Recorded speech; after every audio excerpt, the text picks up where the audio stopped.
The intended way to complete level 9 is by jumping on top of the crate in the middle and using it as a platform to jump up onto this ledge area where the second crate is, and then jumping into that crate and getting into it and going all the way to the left and doing a charge jump to get the first chest,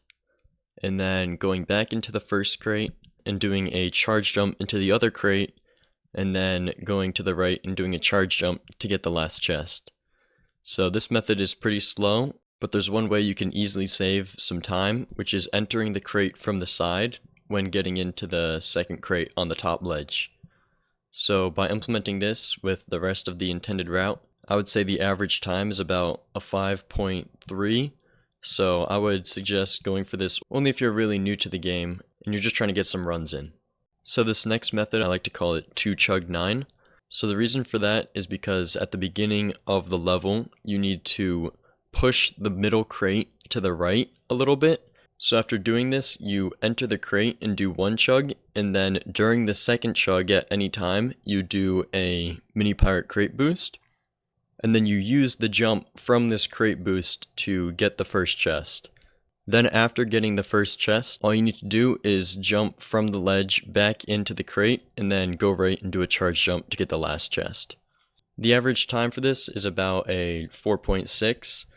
I would say anyone who isn't a complete beginner or isn't trying to get like a sub 78 should go for this. The reason being because it doesn't involve a frame perfect jump that will kill most of your runs.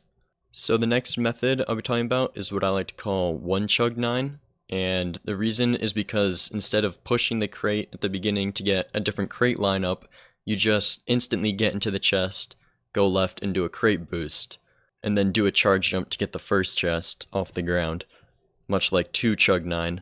But the reason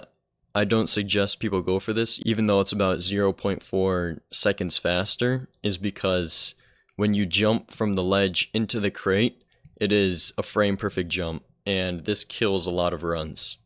On top of that, the next method I'll be talking about I actually think is easier and faster once you get used to it. So this is the task version, and it involves getting in the crate in the middle without pushing it at all, and then moving to the left one chug, and then during the second chug, you cancel it by tapping out of the crate,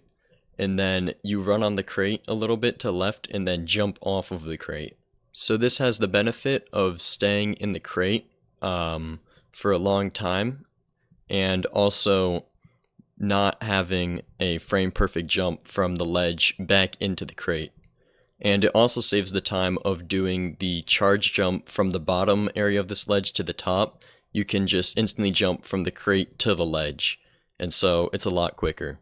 I should also mention that in the actual task version, there's one more thing that's done to save a tiny bit more time, and that is when you get in the crate, you can change the crate lineup by moving to the right a couple of frames and then going left, and what this does is it allows you to do a crate boost at the end, which saves only a couple of frames, and I wouldn't suggest anyone goes for this. But in general, I would suggest that anyone trying to get somewhere below a 78 or a 77 should try and go for this strategy on level 9, because it's not that hard to pull off, surprisingly, once you get used to it, and it saves a lot of time. The best time is a 3.93, and I'm consistently able to get around 4.1 seconds or so.